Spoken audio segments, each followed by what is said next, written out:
Oh, the final Doomsday podcast of the season. And there's not a coaching change. There may be news.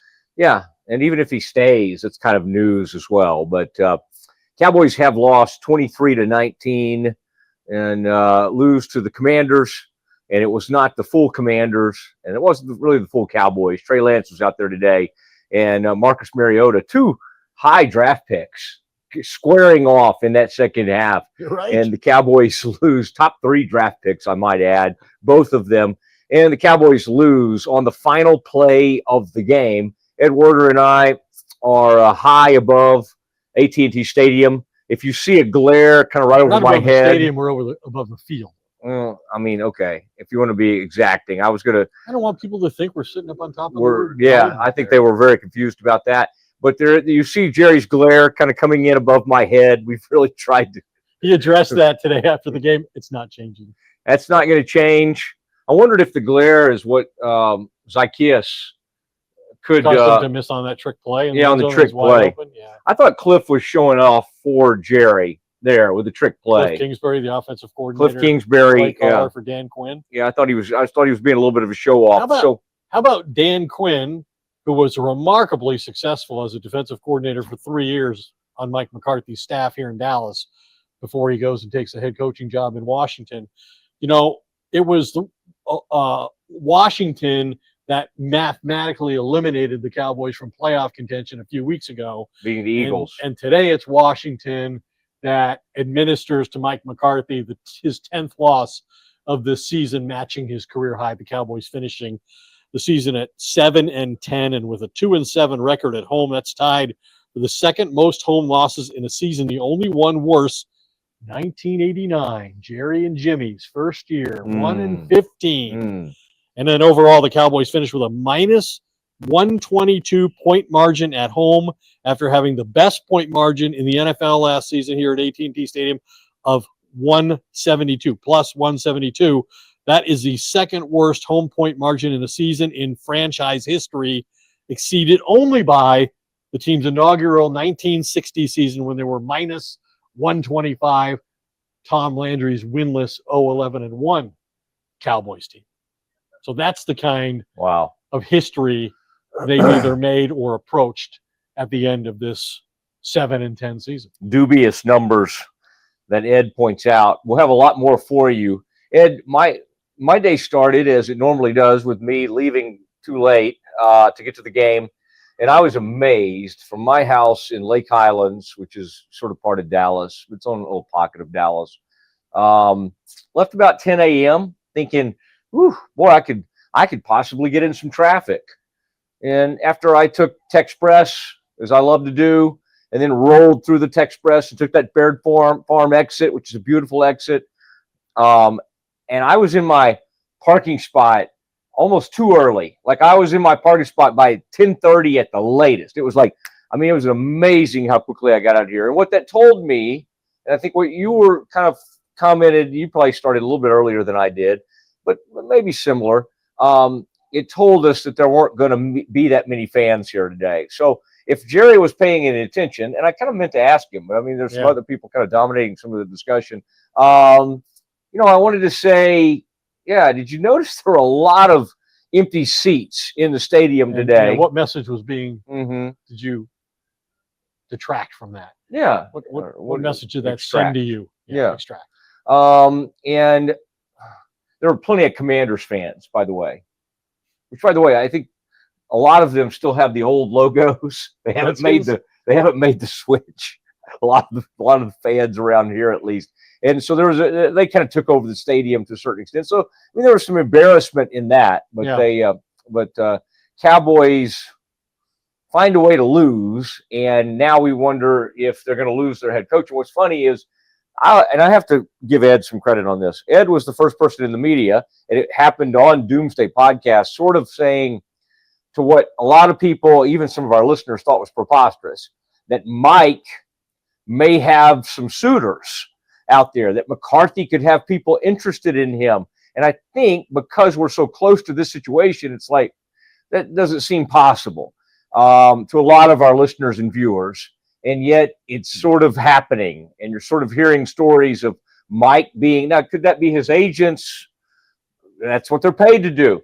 But he is being mentioned in association with other teams. And so so anyway, I wanted to kind of give you some props Thank you for bringing that to the table. And there was a coach fired immediately Already. after their team played today. Yeah. It was not Mike McCarthy, and I have my doubts about whether there's going to be a coaching change here, which we'll I'm sure discuss in great length and detail. Yeah. Our conversations with Jerry Jones, maybe we'll even play part of that. Uh-huh. And then I kind of waited around because I know how McCarthy leaves the stadium, and I waited around to spend a few minutes with him by myself, and maybe you can share some insights from that conversation as well. I would love that. Maybe I'll save it till 6:30 in the morning on WFAA. I'll think about it. I would really like to have that, and I think Iztuk would agree with me. He wants this on Doomsday. Your cohort there. But Jared Mayo was the coach fired that we're referring to. New England, which won a game and played its way out of the #1 draft pick, fires Jared Mayo, former player, Bill Belichick assistant, kind of a preordained succession type of setup. And then he one miserable season. He lost 13 games this year, but gets fired after one of the wins.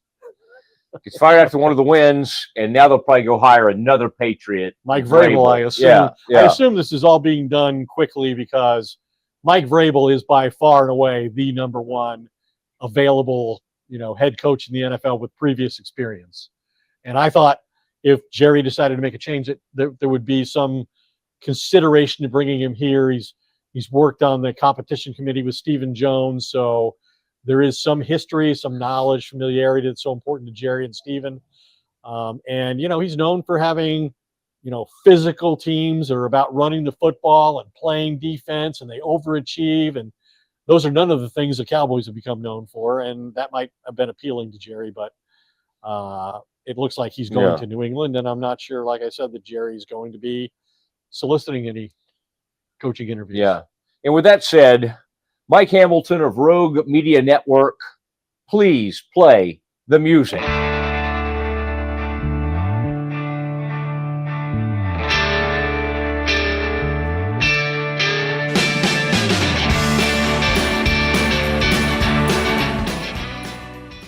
All right.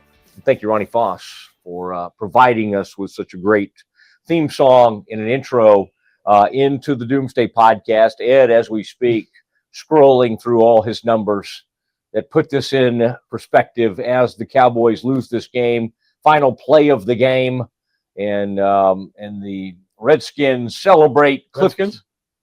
Ooh, yeah, I mentioned them earlier because of the logo. The Commanders. You made me mention it earlier. Yeah, I did. I got you into it. I don't know. It's the whole rivalry thing. The Commanders, and there is some talk. I think Trump's trying to bring the old name back. The Commanders get the victory 23-19. And this thing ends on a dime. And then, of course, Ed and I have just come from being with Jerry. Downstairs, outside the locker room. And we're going to let you hear a little bit of Jerry. But my takeaway, Ed, I want to hear yours, was just that Jerry was basically kind of like, and I thought this was interesting because you remember Jerry saying that, hey, we were pretty bad with Dak. Jerry was kind of honest about that earlier in the season. Games with Dak. Today it was like, what's your biggest thing to give fans hope? He's like, our quarterback room, getting our quarterback back. Like that was gonna be quarterbacks in football, and he's going to be a well-protected quarterback with the investment they made on the offensive line. Yes. So that was one of the things that came up, and so really my takeaway was that unless Mike McCarthy wants to be somewhere else, because he did make the point that, hey, if the coach doesn't want to be here, I don't want him here. He did say he wouldn't stand in the way of him talking to other teams, but it sounds like to me, Ed, if Mike did want to talk to another team, Jerry would kind of like let him with the idea of maybe he wants to be somewhere else. Right. Jerry, if you want to go talk to somebody else, you must not want to be here. Correct. And so if you want to go solicit that other offer, why don't you just go on and see what interest there is? And I hope you get that job because you're not going to have one here when you come back. That's kind of what he was indicating. But that said, I thought it was interesting that he said nothing would be judged on the basis of this season. Right. which is significant because yes, the last 3 seasons, Mike McCarthy went 12-5 with no real playoff success. 1-3 in the playoffs, and the only win was against a 8-9 Tampa Bay team with a 46-year-old quarterback, Tom Brady. Yeah, and they won that game decisively, but they lost twice at home. Yeah, only the greatest quarterback of all time. Right. They lost twice at home and never led in either one of those games. So they have been epic failures in the postseason, but they've had 3 straight years of great success during the regular season under McCarthy. And I think McCarthy would argue the only 2 years that I had a losing record, and both of those records included having 10 losses, were the 2 years that I didn't have Dak Prescott for the majority of the season. That's what I think he would say. But for Jerry to come out of there and say, and I quote, "Mike's one of the best coaches I think there is. He was made the coach here because I thought that, and he's done absolutely nothing to diminish my opinion of him as a coach." And then I said to him when I was able to make eye contact and make him aware that I had a question, and I said to him, "Well, given the praise, why would you be considering a coaching change?" And he said, I'm not saying that I am considering a coaching change. So I think that's pretty telling. Those 2 remarks right there to me are what set the tone for, hey, my sense is these 2 guys are going to get together this week and try and work out the terms of an extension. Now, what Jerry has in mind and what Mike has in mind, I don't know. And, I've been here covering this team since Jerry and Jimmy came into the league together, and Jerry dissolved his partnership with Jimmy after winning 2 straight Super Bowls and hired then Barry Switzer. So I would tell you there's no predicting this man, especially not on the subject of coaches. And you and I both found it humorous, and I knew when he said it, you were going to be the one to throw it out there. At some point when you and I kind of started getting into it with, and you were asking some questions, and I jumped in and basically was like, do you have a list? Yeah. Are you ready? Which I thought might anger him, quite honestly. But good question. Yeah, and he said he started talking about. Well, he always has an awareness of. He's coaches. Always ready, right? And I've heard something to that. I think he said that in the past to a certain extent. But then he started talking about. He said there'll be like, I think he used the number 500. That's why there'll be 500 coaches at the Senior Bowl. And I said, Jerry, that number 500 has gotten you in trouble before. Yes. As applied to coaches, because obviously in 1994 at the owners' meetings, the beginning of the end of his partnership with Jimmy Johnson came because Jerry made the infamous remark that 500 coaches could win championships with the Cowboys, given the roster that he provided Jimmy Johnson. I don't think with this roster they can do it. He didn't say it with this one. Yeah. So anyway, that was Jerry, and he had a lot of different directions to go. I also thought it was interesting that he said he I don't know if he was just being funny or what, but he acted like he didn't even know like when Mike became a free agent. Yeah. Which I was just looking to get the dates exactly right. January 14th? Technically, his contract ends on the 9th of January, which is Wednesday. Yeah. And the Cowboys have exclusive rights to negotiate with him through January 14th. Now, during that time, in the intervening period, other teams could request from the Cowboys permission to interview McCarthy. And so if that happens and Jerry says yes or Jerry says no, we'll have a sense of just how much value he has on McCarthy and whether he is in the process of, trying to exclusively negotiate a deal without Mike going to solicit offers anywhere else. He also said that he did not know about this Cooper Rush incentive, $250,000 incentive, and $250,000 of additional money that would come in if he played 65? No, 55%. And he's at 53.2. Okay. So that he crossed the 45% threshold. So he got half the $500,000 bonus. Yeah. Today was about trying to get the other half. And of course, Trey Lance, who has never started a game in the 2 seasons he's been here, is all of a sudden starting this game and playing the entirety of it. And so I think the question people have is, did Jerry intervene here, the front office intervene with a coaching decision and have Cooper Rush bench so that the front office could save $250,000? Yeah. And that was never really accounted for. And Jerry certainly didn't say what many have suggested. Oh, Jerry will just give him the money. Well, Jerry's going to say, as a businessman, the threshold was, we agreed it was 55%. Did he play 55%? If he did, I'll pay him. If he didn't, I'm not paying him. Yeah, that was it. And Jerry said that he only knew about that because he read about it today, I think, about the Cooper Rush incentive. That's just something the agents put in there, he said. Okay, and we'll hear from Jerry in a second. But Ed, can you shed light on your encounter with Mike McCarthy, not just when you were with him in the post game with all the other reporters, but I believe you were able to kind of stay around and you were organizing some thoughts, as you tend to do for this podcast and some of your other work for WFAA. What was you got to visit with Mike McCarthy a little bit, maybe as he was exiting the premises this evening? Yeah, and I would just say that the sense I got from him and his point of view about this was pretty consistent with what the tone Jerry established.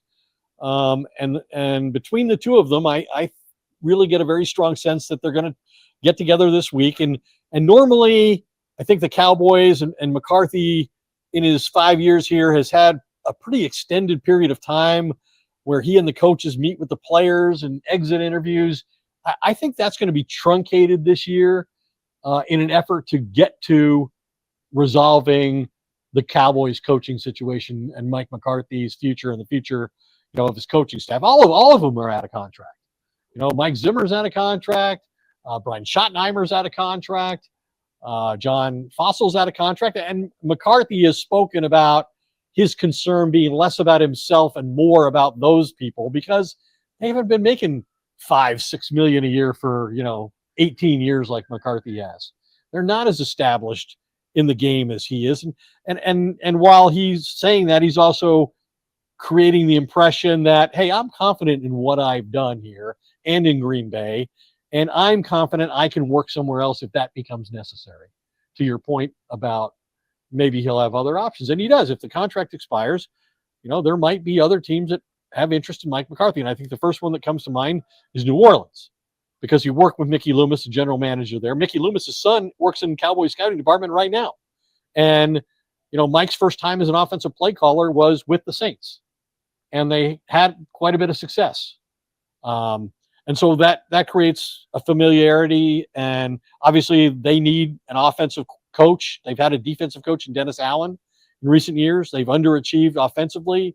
I don't know if they're going to keep Derek Carr, but they need somebody who's a good quarterback's coach and a good offensive play caller who can create a culture. I think those are what Mike perceived to be his strengths. So I think they're going to try and get through that process more quickly so they can get to, all right, under what circumstances am I coming back? But I got the very clear impression that is Mike's preference. I think Mike's preference is to stay here as long as he can create the circumstances that he wants.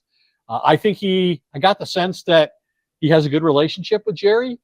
He doesn't love all the drama that's constantly created around this team. I don't know how much of that he blames Jerry for. And I don't know that there's any way to diminish that or much less make it go completely away. But those were my primary takeaways in my conversation with him. And so I think while originally I believe maybe it would take until the end of the week for this to gather some momentum and reach a conclusion one way or the other, I now think it could come by the middle of the week. I think it's possible. Unless Jerry decides we're out of the playoffs. I love people to talk about us while the playoffs are going on. Let's make an announcement, or let's keep it all quiet until Saturday and Sunday next week when these other teams start playoff games. Yeah, and I saw you bring that up on Twitter. Jerry's not opposed to kind of taking over the play, even like Super Bowl week. He's been known when the Cowboys are not in it, which has been the last 29 years, 30 years that the Cowboys have not been in it. He likes taking over some of the storylines. I go back to one moment, Jerry, when I asked him about those, do you have a list of other coaches? Do you have something ready if this thing doesn't work out with Mike? He did say something to the effect of, there are Super Bowl winning coaches out there. I think he said something like that. And so I started thinking, okay, who could he be talking about? Pete Carroll? Who's out there? One's Pete Carroll, one's John Gruden. So, I mean, those would be a couple of names. I do kind of sense that Gruden's trying to get back in. I don't know if it'll happen. I think Carroll would like to coach again. How old's Pete Carroll? 73? Yeah, he left as the oldest coach in football. He and Belichick were the two oldest coaches in football. He did not want to leave. He ultimately, was thinking it over at the end of last season in Seattle, and ultimately he decided he wanted to come back and coach, and they didn't give him that opportunity. So he definitely wants to coach again. Whether he'd be a consideration here, I'm not sure. Gruden would certainly be somebody that Jerry could sell to the fan base, but like you said, he feels he already has that in Dak Prescott, which Jerry might be misjudging the public's appraisal of Dak Prescott and appreciation for what he brings, even though we've seen what a disaster it is twice when he's absent. I'm not sure everybody's on board with Dak Prescott being an elite quarterback.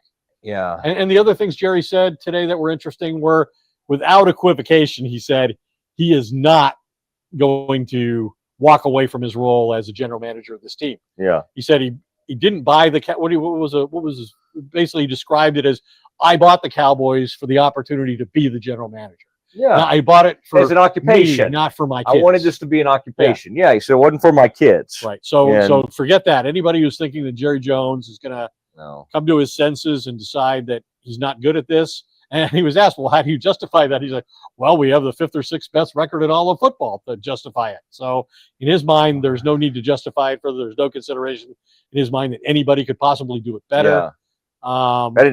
Fans love that. When an owner comes out and says, we've been a top 6 regular season team over the past 15 years. And maybe, Ed, if you and I go back and look, maybe there's some accuracy to that, but nobody cares because it's all about the playoffs, and they've had no playoff success. And I have people say to me, and you see this on Twitter too, and one of those guys on Twitter, he puts up some interesting things sometimes, so I'll mention him, but that Marcus Mosier, and he'll say things like, why does San Francisco not get the same heat that Jerry and the Cowboys do for underperforming this season or not making the playoffs? Because I've been to the NFC Championship game 3 times and the Super Bowl twice. Maybe that. Like 8 times. But I mean, under the current coach. Yes, but I'm saying since the Cowboys have even been to a conference title game, they've been to like 8 or 9 conference title games. So it's pretty easy to see why the 49ers aren't treated this year exactly like the Cowboys, because they've had way more success over the years than the Cowboys. Unless you're just a zero sum, it's only about winning the Super Bowl. I mean, again, Ed, we said this before. What would this town do if the Cowboys made an NFC title game? It'd be the end of all. I mean, this whole thought that all we care about is Super Bowls. Nobody cares about anything else. That's not true anymore. Right. Getting to 20 years ago it was. Getting to a title game would be enormous. Huge accomplishment. Yes. And like when Detroit made it or when Cincinnati made it in recent years. I mean, it ended these huge droughts. And futility, yeah. And so in some ways the Cowboys have had, even now they have longer futility than those others. And the team they played today are the only one that's with them really in the terms of like the length of futility. The Commanders haven't been to a title game in forever. Right. Maybe longer than the Cowboys, right? Yeah, you got to go back. There are very few teams. Like 40 years almost, yeah. I could look it up, but it might take me a minute. It's okay. No, you have something down there. You have a Google machine. I want to do this before we get to stretch. Let's do this. Jerry, at the first of his time today, he talked to us for about 23 to 26 minutes, somewhere in there. But he did start out in those first few minutes only talking about Mike McCarthy, and everybody was asking about him. Let's give you a sample of what Jerry Jones had to say about Mike McCarthy and his future with the Dallas Cowboys. Well, he's with the team. That can happen here in the dressing room after the game, or it can be tomorrow. And so I made it tonight and visit about going forward, visit about looking forward, sharing disappointment, but sharing the fact that in a big way, they'll never forget the guys that they're lined up with in that room, the down times and the good times. And that needs to be brought up right now because we're not happy with the outcome of this ball game. I thought we really played with a lot of the kind of energy that you play if you were going to the playoffs. So this game really, energy-wise, tribute-wise, coached-wise, played-wise, was a real tribute to our team and gives me a lot of encouragement going forward. Jerry, what was your message to Mike McCarthy, and what does he mean to you? Well, I spoke to the whole team, and Mike was in the room with all the coaches and the whole team. And of course, Mike's one of the best coaches that I think there is. He was made the coach here because I thought that, and he's done absolutely nothing to diminish my opinion of him as a coach. And I am really impressed with the way the players identify, look, are with it. They're inside with it, and that's important. That's important because he's had some times when each one of those players individually, as well as a team, have not been fun times. And so he's been there in his way for them on an individual basis. He's been there in his way for them on a team basis. And at the end of the day, you know that these are people. All I've got to do is see Bill Bates out here today, and years flash through my mind about days with Bill, a glass of tea or anything like that. There's lots of things that go into being together on trying to win games and win a championship. As coaches and their families try to make plans for the future, when do you anticipate making some decision about those futures? I'll follow this kind of the time frame that I've done in the past. That'll be it. So the way that that it's evolved in the past will be a time frame, and I can tell you the past is not necessarily consistent in terms of the time frame. When you said Friday that the hay is in the barn about McCarthy and the coaches, does that mean, have you made up your mind on Mike McCarthy? No. Well, the point is that all that I'm going to look at, I was answering the question, and that was, does the outcome of this game really impact his future? And I said no. All of the things I'll consider are hays in the barn. Report came out that you want McCarthy back, but maybe others in the building don't. Is there any truth to that? Well, I again, at the risk of talking about something that I don't want to talk about at this time, and we've got a lot of work to do, but certainly we're all looking for ways to get better. That's good. There he is. Jerry Jones, The greatest general manager in football. That's right. The big time GM that he is. And we'll continue to react to that.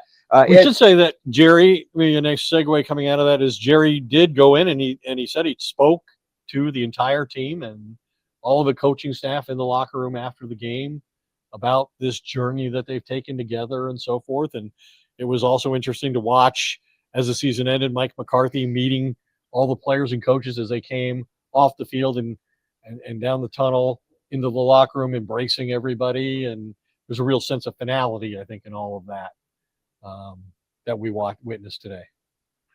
Yeah, and I think his message was something along the deals like you only get that this team, and you played for each other, and yeah, I think Jerry was a little emotional about all of that.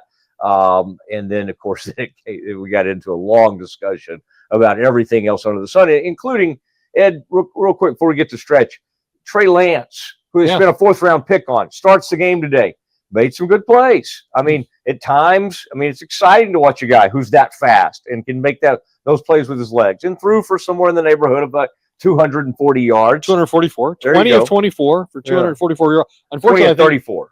Oh, this says 20 of 24. No. Okay. Yeah. Anyway, I was going to say, well, then all of his incompletions came in the red zone, because I can remember a lot of those 3 or 4 misses in the red zone that were bad misses, potential touchdown plays. Narrow misses to Ferguson and Brandon Cooks in the second half, but a bad miss to Rico Dowdle after he made a great play to avoid a sack. Yeah. And then running to his left, he bounced it to Rico Dowdle for what should have been a touchdown.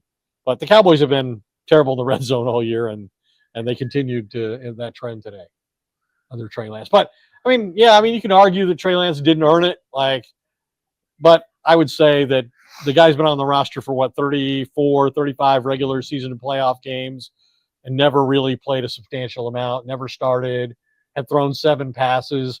when you're giving up a 4th-round pick, it's not a bad idea to get that guy on the field at least once before you let him out of the organization. Yeah. You paid him $6 million, giving up a 4th-round draft pick for him. He was pretty good throwing to the other 4th-round draft pick. Tolbert? No, Mingo. Jonathan Mingo had a big play to Mingo. 2 4th-round picks that Jerry surrendered for those players. Jonathan Mingo, the great Mingo, was getting downfield. Tolbert was getting downfield. The man was running. And, I mean, you could make the argument that he outplayed Daniels in that first half. Washington didn't get much done. They dropped a touchdown, and then at the very end, they who was that? McLaurin caught a touchdown pass. Yeah. Over Deron Bland. And it was Mariota. If you wonder where Mariota was, sometimes with some of these quarterbacks, you're like, oh, he plays for them. And there he was in the second half, and he can run, by the way. And he showed it to the Cowboys, and on a key 4th and short, they faked the handoff, and Micah made a great play on the running back. The running back didn't have the ball, and Mariota took off on the run. And if that had been Daniels would have scored with his speed. Oh, Mariota's still pretty fast, Cowboys, actually. That was one of the shortcomings of the Cowboys' defense this year, was they came into the game allowing the 3rd most yards to opposing quarterbacks. So that deficiency was reflected yet again today. And so the Cowboys have a lot of decisions to make this offseason with like 22 players whose contracts are up, resolving the coaching situation with Mike McCarthy. Is Mike Zimmer, willing to come back as a defensive coordinator? He was non-committal about that when I've asked him the last 2 weeks. So a lot has to be resolved before they prepare for the draft and free agency, and whether they're more active in free agency or not remains to be determined. But they were certainly hurt by the roster and all the injuries and all the holes that the roster had in it, the lack of depth. I mean, let's be honest. Nobody on defense is going to win playing, starting 5 and 6 different edge players and spending 12 games without DeMarcus Lawrence and 4 games without Micah Parsons, and starting 8 different cornerbacks, and Deron Bland misses 10 games, and Trayvon Diggs misses 6 or 7 games. I mean, that was an impossible situation. But yeah. I mean, some would say, the Lions continue to lose a lot of players, and they continue to win, but they haven't lost their starting quarterback. Right. So I get that. And I think if you look at all the teams in the playoffs, if I'm not mistaken, every one of them has their starting quarterback. That's the difference that position makes. Yeah. Every team going into the postseason has its starting quarterback healthy. The Steelers today would have not liked to have their starting quarterback. They would have rather had the backup in there, I think. They'd rather have the quarterback they started the season with. Exactly. Maybe the one they started last season with. Yeah. Kenny Pickett. Pickett. We saw Pickett recently, didn't we, with the Eagles? With the Eagles last week. And then whoever relieved him was great. He was good. He threw for 2 touchdowns. All right, let's hear from our resident coach, former Cowboys scout and coach, one of the harshest graders ever today, but we'll get his thoughts on. We'd still be in elementary school if he was grading for us. Yeah. That's accurate. Yeah, and I had some tough. Mrs. Busby in first grade was tough on me. But let's listen to let's visit with Glenn Stretch Smith.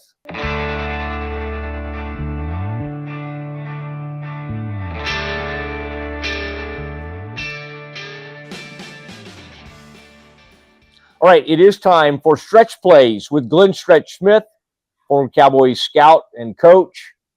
And Stretch, Cowboys lose on the final play of the game, 23-19. It was kind of, nobody really wanted to see overtime in that game, I don't think. So whatever. They finished 7-10, lose the game.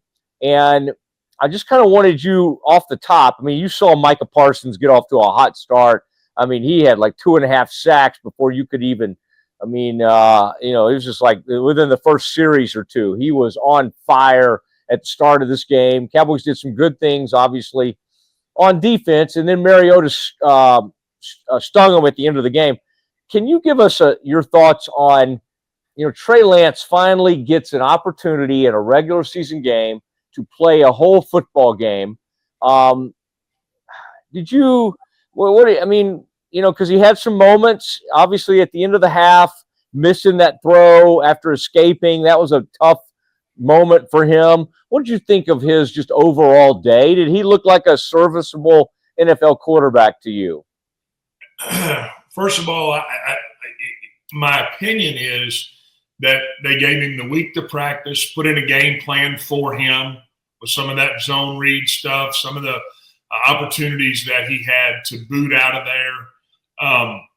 And so with that being said, I think he was able to practice all week. I think you got to see some things that he can do good, which is push the ball into the middle of the field. I mean, you can tell he likes the dig throws. He likes the deep overs. He's comfortable with that throw.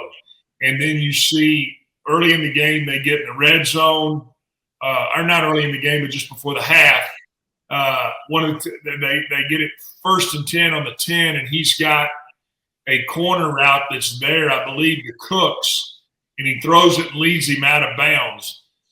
Then he comes back on 3rd down and short arms the throw after he makes the escape. I'm saying that to say the only way that he had any chance and you had any chance to get a true evaluation of him is to let him play in a real full-speed game. We could go out there in 7-on-7. We could go out there in joint practices and training camp. We could go out in the preseason. But ultimately, you got to see a full-speed Washington defense who was coming after him, and you got to see what he could do, which is he is functional in some situations.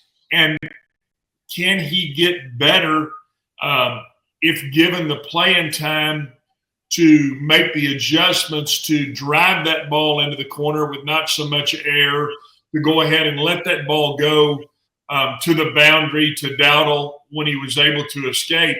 I think you're able to see those kind of things, and you were able to at least be able to give him a fair evaluation. I know you've heard me say this before, but I really learned this early when I got into the NFL, and that was from Mike Giddings, and that's when you're evaluating guys, you can ultimately put a grade on them, but then you gotta say if the guy's currently in the NFL, is he an ascending player with the arrow going up, or is he a descending player with the arrow going down? I don't think you ever stay the same, and I believe that.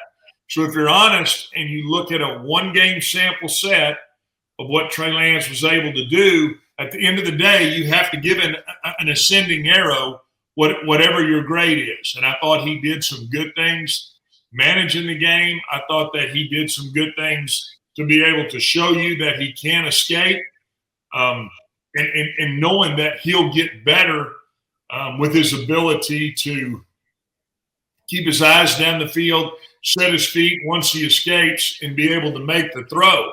So if you're asking me to grade him, I think he is a serviceable NFL backup with a lot more upside than Cooper Rush has.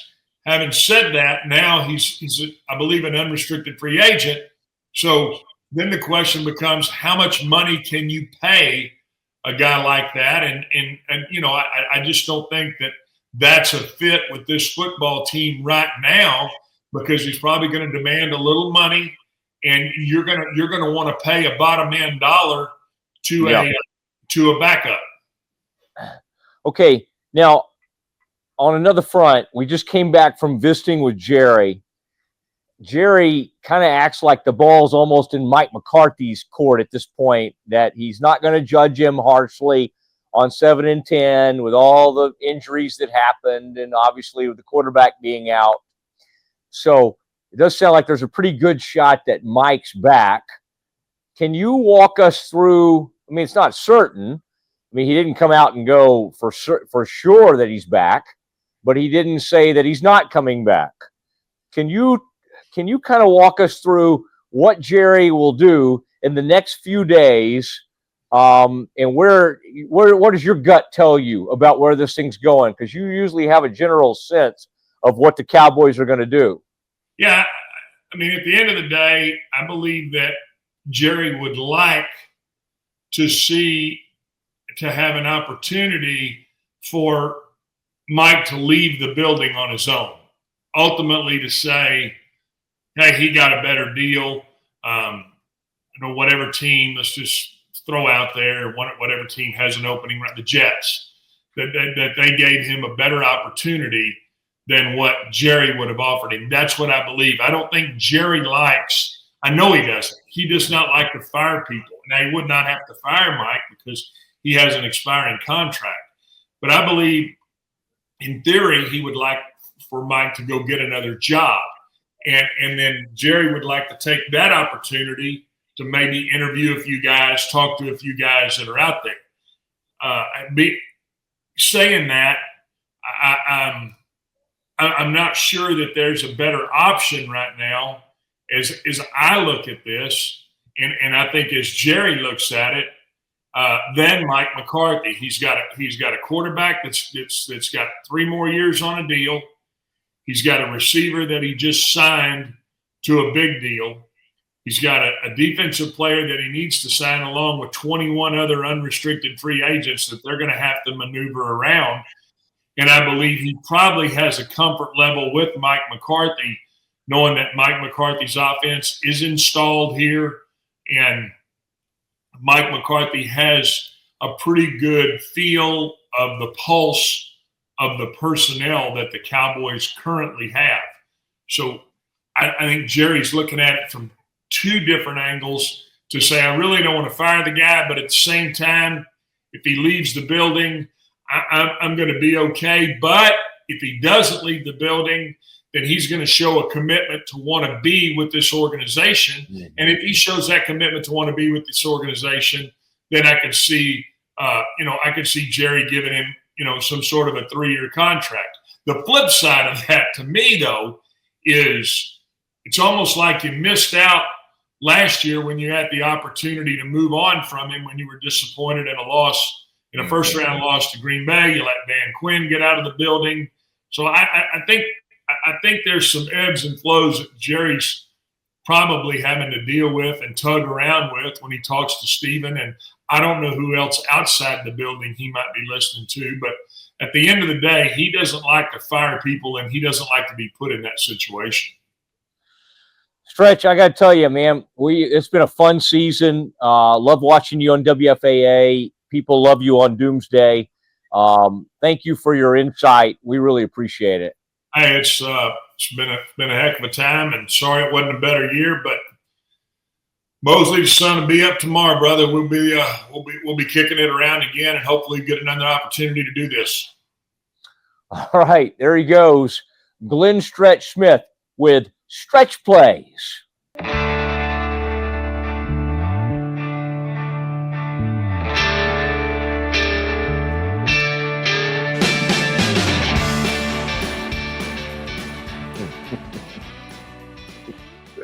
And there he was. Not my WFAA brother. That's right, man. He gets the night shift. I get the morning shift. I'd like to change that going forward. Yeah. Well, yeah, I'm sure he'll be pleased with that when he finds out. He just did. Yeah. I would love to get involved with WFAA. I'm a Fox guy. I'm more of a Ducey guy. But Ed, final thoughts. And again, we'll get together if we need to and react to any news. On the coaching front, Ed will be plugged in. We'll be watching that closely.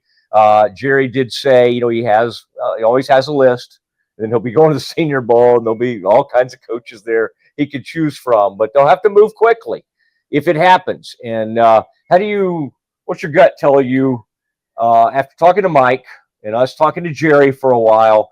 What does your gut tell you what happens in the next 2 or 3 days? My sense of it is that Jerry and Mike will get together at some point this week.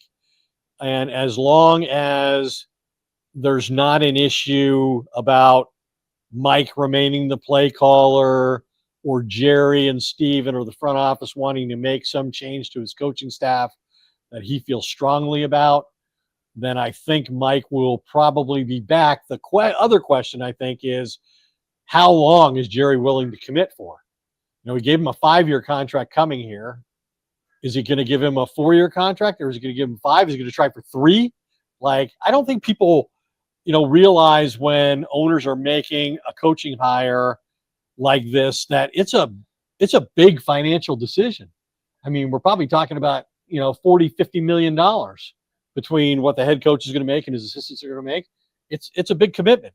And Is Jerry willing to commit for what is typically the extension a coach of Mike's history would expect?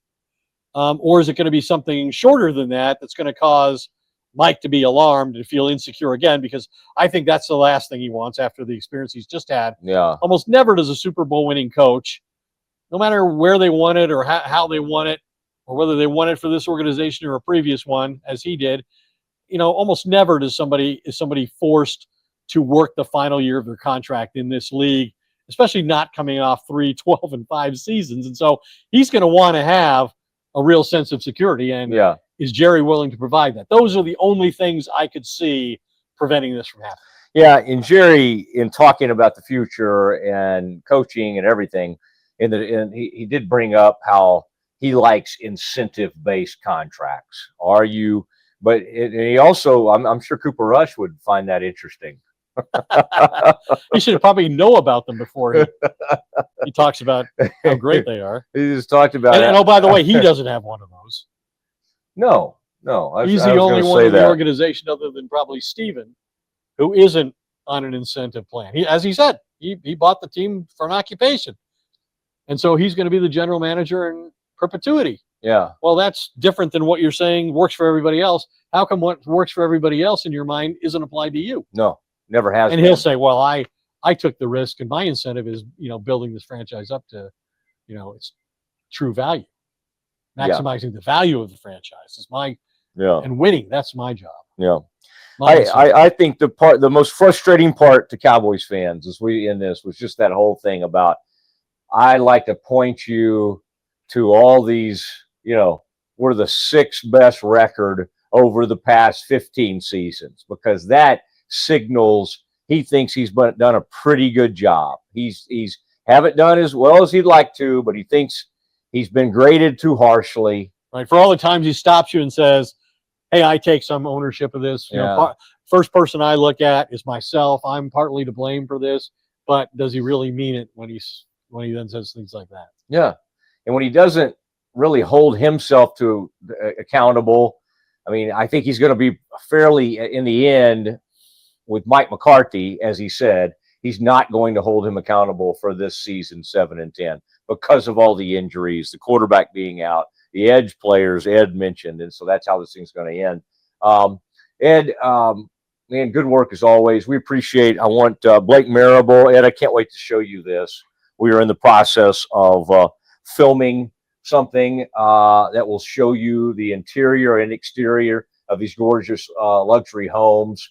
Blake Marable, marablehomes.com, and the Marable family. We can't thank them enough. And Ed, they're going to start building them right out there in your neighborhood. So I cannot wait for you to, I don't know if you want to do one in Colorado or Flower Mound, but I think you're going to love these. But thank you, Blake Marable. Thank you to Rogue Media Network and Corey Ed, Dickman, and of course Media. Mike Hamilton, who's been producing all of these Boy, things. he must be tired of us. No, I think Mike is really. I think it's nice we forged a nice friendship. Yeah, I just want people to know I qualified. I have been. You worked hard for that. I have a lot of groveling for that. People don't know what I have to go through to get credentialed out here. Okay, Ed, thank you. It was fun. I enjoyed Happy New Year. Mark. It is the Doomsday Podcast. Good night from AT&T Stadium in Arlington, Texas. We'll see you next time.